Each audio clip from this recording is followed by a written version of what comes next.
This season of the Urban Conservative Podcast is brought to you by Newton for Senate, working to improve education, reduce taxes, and keep North Carolina #1 for business. Find out more at newtonforsenate.com. This episode of the Urban Conservative has also been sponsored by Case Technology Consulting. Help your business get value out of its data and become more efficient and streamlined. Case Technology Consulting. Check out the link in the description.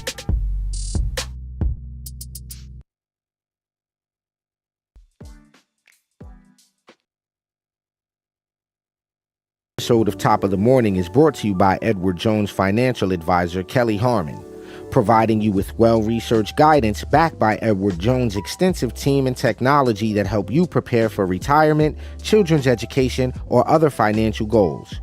Call 252-473-1006 or visit the link on the screen.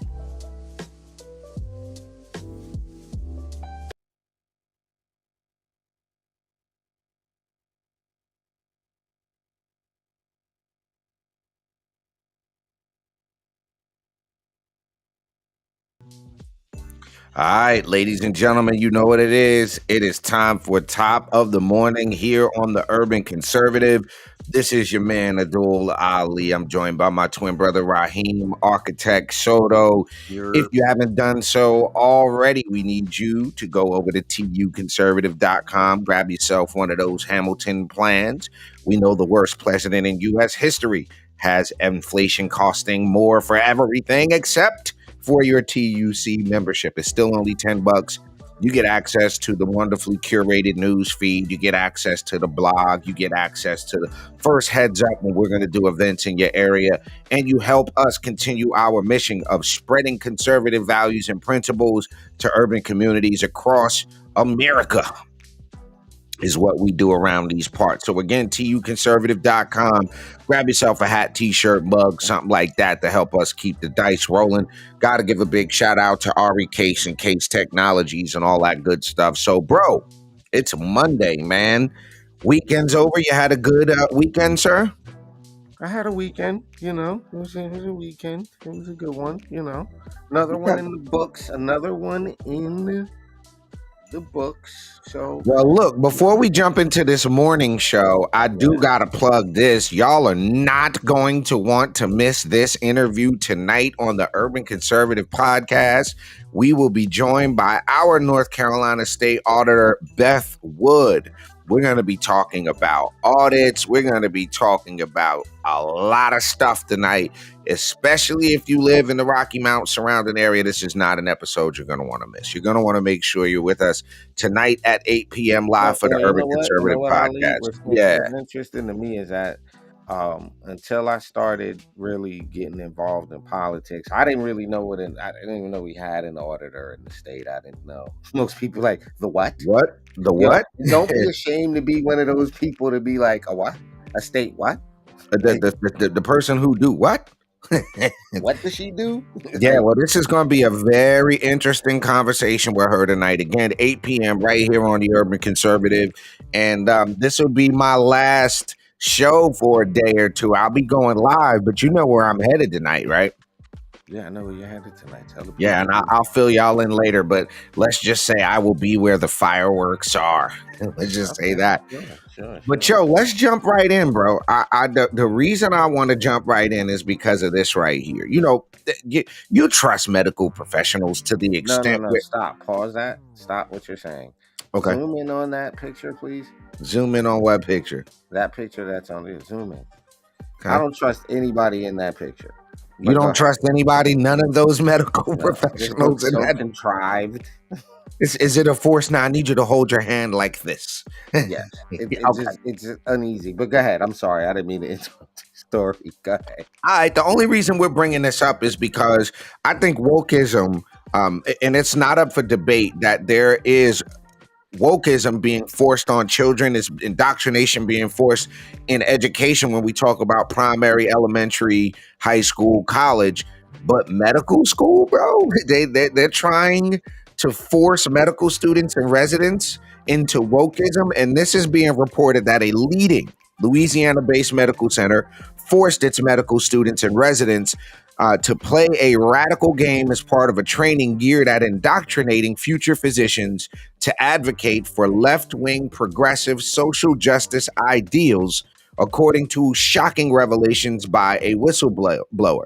The Do No Harm Medical Watchdog Association received a tip about the mandatory didactic session that took place at Baton Rouge General last month. The medical center is a member of the Mayo Clinic Care Network and is affiliated with several medical school programs.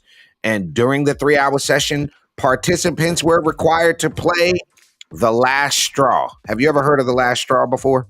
Hold on a second. I gotta say this for the record, right?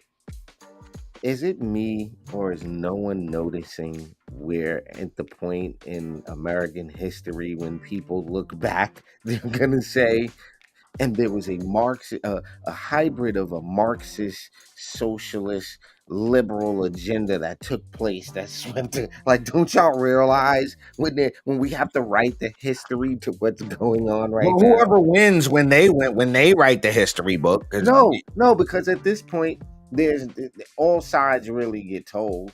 You by but omitting, it's the perspective of the side. It's the perspective of the person doing the telling. and everybody knows that now. Is my point. But I just don't understand why people don't get we're living in this moment of, like, where people are gonna look at this and it's almost comparable to what Karl Marx wanted. It's almost comparable to some of the most radical things to Mm. upset a society. It's really, really weird that people don't notice this right now.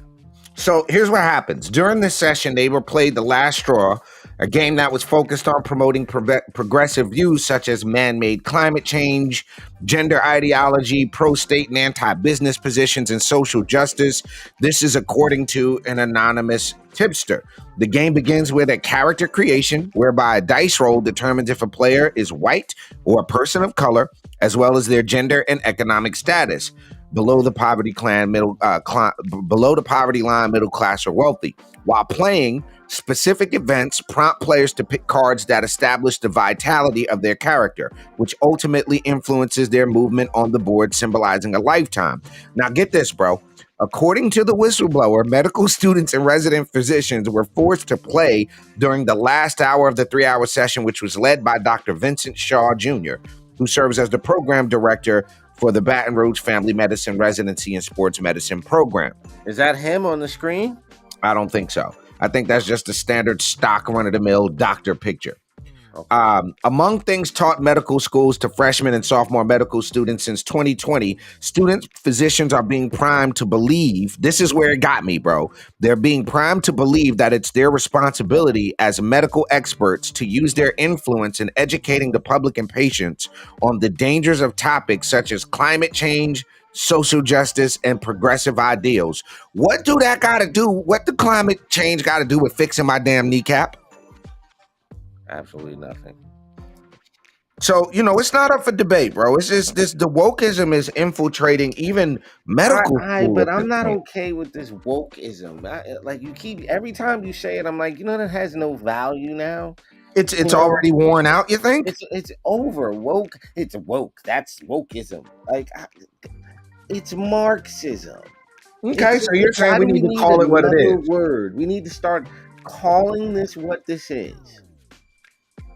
Yeah. So we need to do. We need to go back, because that's what has the most power at this point. You call it out what it is. It's Marxist, socialist nonsense. Is what it is. That is.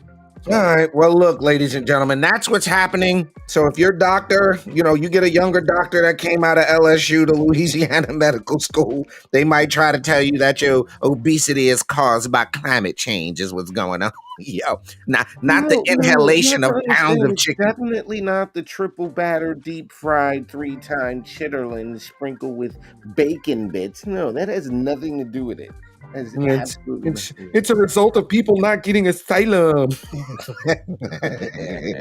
Ladies and gentlemen, you're checking out Top of the Morning here on the Urban Conservative. We're gonna come right back. We're gonna talk about DeSantis's campaign is taking another hit. I don't think this guy realizes how much damage he's doing to himself. We'll be right back here on Top of the Morning. Don't go nowhere. Just because you're black doesn't mean you have to vote Democrat. This year, in order to see benefits for our communities, we need to vote outside the box. Find out more by visiting us at tuconservative.com. All right, ladies and gentlemen, welcome back to Top of the Morning, best 30-minute morning show on the internet. You're rocking with the TUC twins. Desantis, as Trump would say, the sanctimonious. I don't know why he calls him that. I still haven't gotten full understanding of why Trump calls him the sanctimonious. I just don't. I don't know. I don't know. I don't know either. I mean, what is the is the sanctimonious is a word, right? That is a word. So what is desanctimonious? The opposite of sanctimonious. No, I don't think desanctimonious is actually a word. No, Trump is making up the word because it's Desantis. So D means to take away. Like you understand? Desanctimonious. Okay, so sanctimonious means making a show of being morally superior to other people. So wait, I don't get it. I don't. So he's calling them. You're right. I'm wrong. He's calling them the sanctimonious. That's what is when someone is that. What are they? Say it again. When they're sanctimonious, it's a derogatory adjective, which means making a show of being morally superior to other people. So desanctimonious would mean he doesn't make a show of being morally superior. So he's calling them DeSantis and putting the word, instead of Santis, he's putting the word sanctimonious. Trump knows the word sanctimonious. Okay. So he's calling them, instead of DeSantis, the S, it's DeSanctimonious. Well, here's why I bring this up is because does he make a show? Does he do that though? Let's ask that question. I don't know how, like, does he come across as someone that would be sanctimonious? I mean, I guess they're saying because of his speeches and the fact that he gets up there and he's like kind of in what we're doing, and I guess I'll tell you something. I can't stomach watching Ron DeSantis speak. I just can't stomach it, bro. That is the okay, why? I don't know. I honestly, bro, I watched him a few times and I was just like, man. I don't know. I don't know. It's something about the guy. I can't.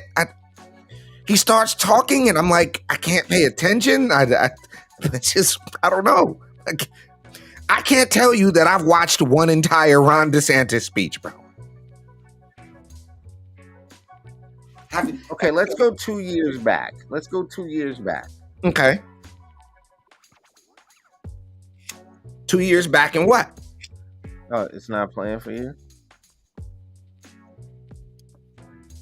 Going to, quote, shut down the virus. And what has he done? He's imported more virus from around the world by having a wide open southern border. You have hundreds of thousands of people pouring across every month. And it's not just from Mexico. In fact, it's rarely from Mexico. You have over 100 different countries where I don't know. I don't get the okay. I watched Governor Ron DeSantis. Border is a family base. This is everybody has. It's long guy. Our border is a disaster. Crime infests our cities. The federal government makes it harder for families to make ends meet, and the president flounders. But decline is a choice. Success is attainable, and freedom is worth fighting for. Righting the ship requires restoring sanity to our society. I don't get that. To our communities and integrity to our institutions. I don't get it. Truth must be our foundation. So why are you back in front of the flag when you just walked out? I'm sorry, bro. Crime infests our cities. Wait, what happened? Where did he go? No, stop. Just stop, bro. Just stop. Our just border stop. is a disaster. Just stop. Crime infests our cities. The federal government makes it harder for families to Oh, make that's the ends curtain. meet, Okay. and the president flounders. So Decline is a look. choice. He's not walking out to the Success audience. is attainable, and freedom is worth fighting for. Righting the ship requires restoring sanity to our society. Whoa, what was the jacket to our fumble? communities and integrity to our institutions. Truth must be our foundation, and common sense can no longer be an uncommon virtue. In Florida, we proved that it can be done. We chose facts over fear, education over indoctrination. I don't know. I just can't. I can't. So here's the problem, though. He's gone out and attacked the Republicans in Congress who supported Trump by calling them listless vessels is what the problem is. So this is another hit to his campaign because you got to remember, Donald Trump still has a commanding lead in these poll numbers. Okay. Now, let me ask you this question, though. Let me ask a fair question, and audience, let us know what you think. Do the poll numbers matter? Because remember, Hillary can't be beat. Look at the poll numbers. Look at Hillary. Does that matter? I don't think it does. Do the poll numbers actually matter? I'm all right. I'm not saying the election was stolen, right? I'm not saying that. Joe Biden is wonderful. Hunter Biden is a great kid, you know. I'm not saying the election was stolen. He said Hunter Biden's a great kid. What the hell? I'm not saying, because you can't say these things out loud, right? You can't say the election was stolen. So I'm not saying the election was stolen. I'm not saying that. I'm not going to say that, right? All right. So Joe Biden really got all of those votes. Okay. If that's what you're going with, okay. The laptop was Russian disinformation. Okay. There was no cocaine in the West Wing. There was no do you understand where I'm going with this? Okay. So I, in the event that Trump somehow doesn't get the nomination, right? Just some amazing set of circumstances, Trump doesn't get the nomination. Can DeSantis win nationally? No. I said all of that to ask that question. No, the answer is no. DeSantis win nationally? No, the answer is no, absolutely not. I don't think so anyway. I think Trump has so many supporters, and that if you look at where's Chris Christie polling, because Chris Christie is running nothing but I'm attacking. We just said, do the polls matter? So when we ask that question, do the polls matter? Do they matter? Why go to the polls? Okay. How many people going to vote for Chris Christie for president? I don't know anybody. I don't know one person. Personally, we talking anecdotally. No. How many personally, people? Unless somebody gets in the comment section of our show and says, I'm voting for Chris Christie, they'll be the first person that I've heard of say that. Okay. How many people do you know are voting for Larry Elder? I watched, just so you know, I watched the entire episode that was yesterday. The craziest tap dance ever. He said, Go ahead. Shall I continue my tap dance, sir? Go ahead. So, Larry's a great guy, and I think he's running a valid point. But when I watched the episode of The Breakfast Club that he was on, bro, he's not running for president to run. I don't think he thinks he can win. He doesn't think he can realistically win. He said that he's running because there are issues nobody's talking about. And he's only running to bring light to those issues, mainly the epidemic of fatherlessness in the Black community and what that means for the larger implication to our society. So, no, I don't know anybody don't know anybody that's going to vote for Larry, but I don't think Larry has that expectation either. Is all I was saying, if that's still a tap dance. All right, so why are we still asking? Why are we still sending the money then? So he could get on the debate stage. I watched the interview so that he could get on the debate stage and talk about and bring those issues up. All right. Or so he can have the money. I don't know. One or the other. And if that's purely the motivation, then it's beautiful. Yeah, man. So look, ladies and gentlemen, I send you the $9 though. I don't know if I give you the 9. Ladies and gentlemen, you're checking out Top of the Morning here on the Urban Conservative. We're going to talk about this North Carolina governor's race heating up on the other side of this quick commercial break. Don't go anywhere. We're going to be right back. It's about to get hot in here. Just because you're Black doesn't mean you have to vote Democrat. This year, in order to see benefits for our communities, we need to vote outside the box. Find out more by visiting us at tuconservative.com.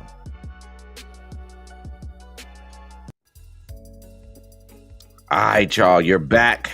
Top of the morning here on the Urban Conservative. We hope you're having a great morning so far. Got yourself a cup of coffee. You're getting all settled in and ready for a fantastic week. Shout out to RNC committee woman from North Carolina, Keisha Brashington, who's got me going to the great presidential debate. I'll be going live on our page from Milwaukee. So shouts out to them. I'm looking forward to representing. But yo, the North Carolina gubernatorial race is heating up. When I say heating up, it's getting hot. The slings are coming out. I love when the New York comes out of you. Why you say that? Because you said North. I said North? You said North. Okay, I'm gonna have to go listen back now. From New York, where you going? I'm about to head out to North Carolina. Now I'm gonna head to North Carolina. North? I did. I couldn't let it fly. I couldn't let it fly. I was like, yo, did he just say North Carolina? North Carolina. Wow, it came out. But it's heating up. It's heating up. You remember this guy, Rod? I think you met. You had an opportunity to meet Mr. Walker, didn't you? Of course. Look, I personally think as a congressman, Mark Walker did an amazing job as a congressman. I really appreciate the work that he did, for HBCUs, and there's some other things that I think he did well. He was the youngest, the only freshman to be leader of the Republican caucus, which is an amazing accomplishment for a congressman. So he did a lot of great things. I think he made a great congressman, but now he's running. If you don't live in North Carolina, you don't know that Mark Walker is now running for governor of North Carolina, and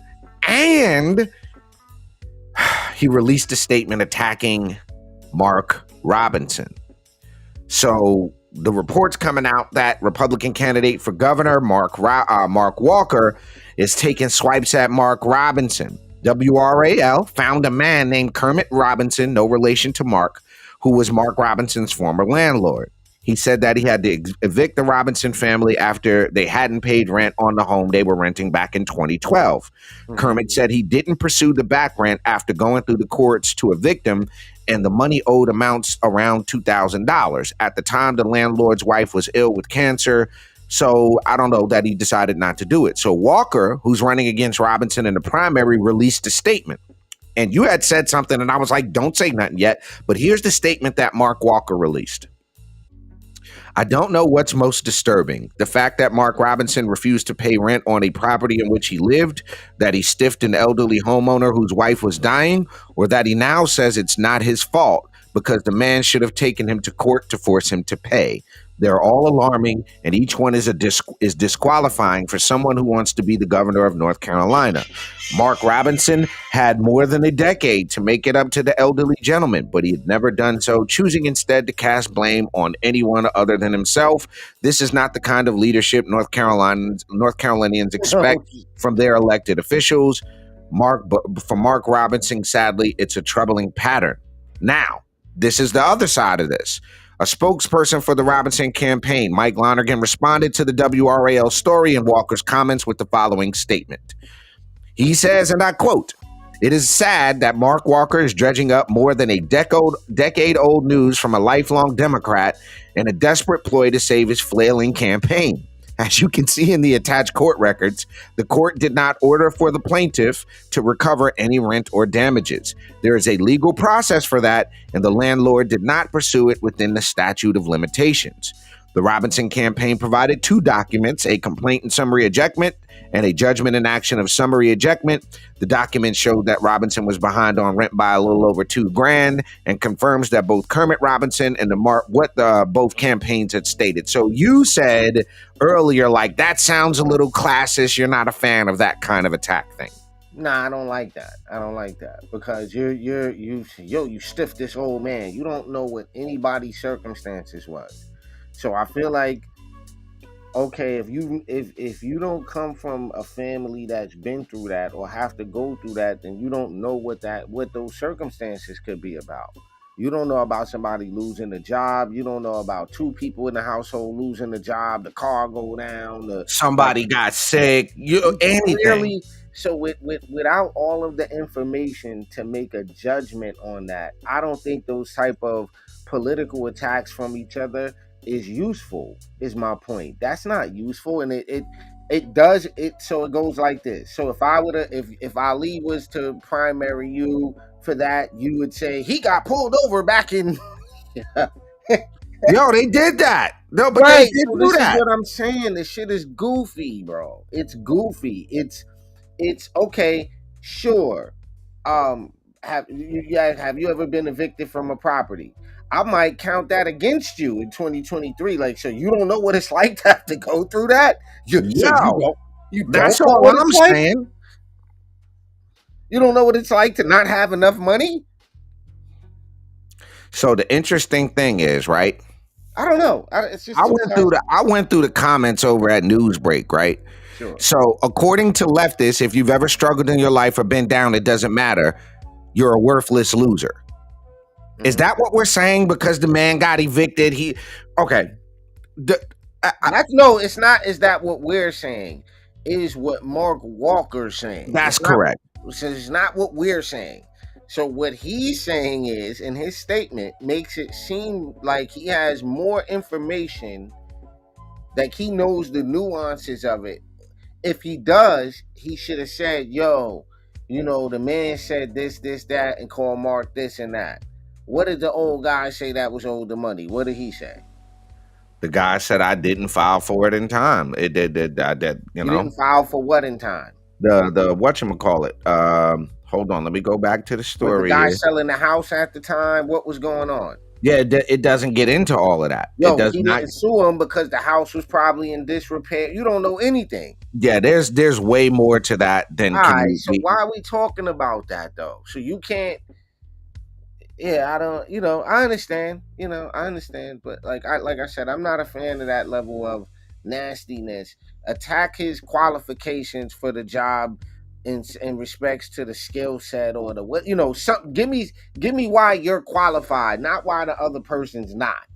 But doesn't going through something like that make you more relatable to the everyday person who has to deal with those struggles? I guess, but you know what? I'm learning that this is just the nasty nature of politics, and there's nothing we can do about it other than try to work with candidates and their messaging. That again, it's about what you're gonna do, not about what your opponent. It's not about your opponent. It's not about your the other person.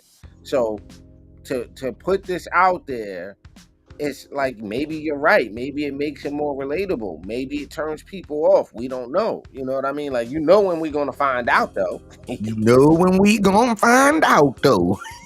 Ladies and gentlemen, you are checking out Top of the Morning here on the Urban Conservative. Remember, tonight at 8 p.m., it is going all the way down. We have State Auditor Beth Wood, top of the morning to Barbara Chapman on the check-in. We've got State Auditor Beth Wood is going to be joining us live on the Urban Conservative tonight. Believe me, you do not want to miss this episode of the podcast. We go live tonight at 8 p.m. right here on the Urban Conservative with State Auditor Beth Wood. I will tell you guys, yeah, catch it because this one is Ooh, buddy. Yeah, you're not gonna want to miss this one. So we hope you have a positive and productive rest of the day. We will see you guys live and direct tonight, 8 p.m. for the Urban Conservative Podcast. My name is Abdul Ali. I'm joined by my twin brother, Raheem Architect Soto. We'll see y'all live and direct tonight. At work. Huh? I said, stop complaining about being at work on Monday.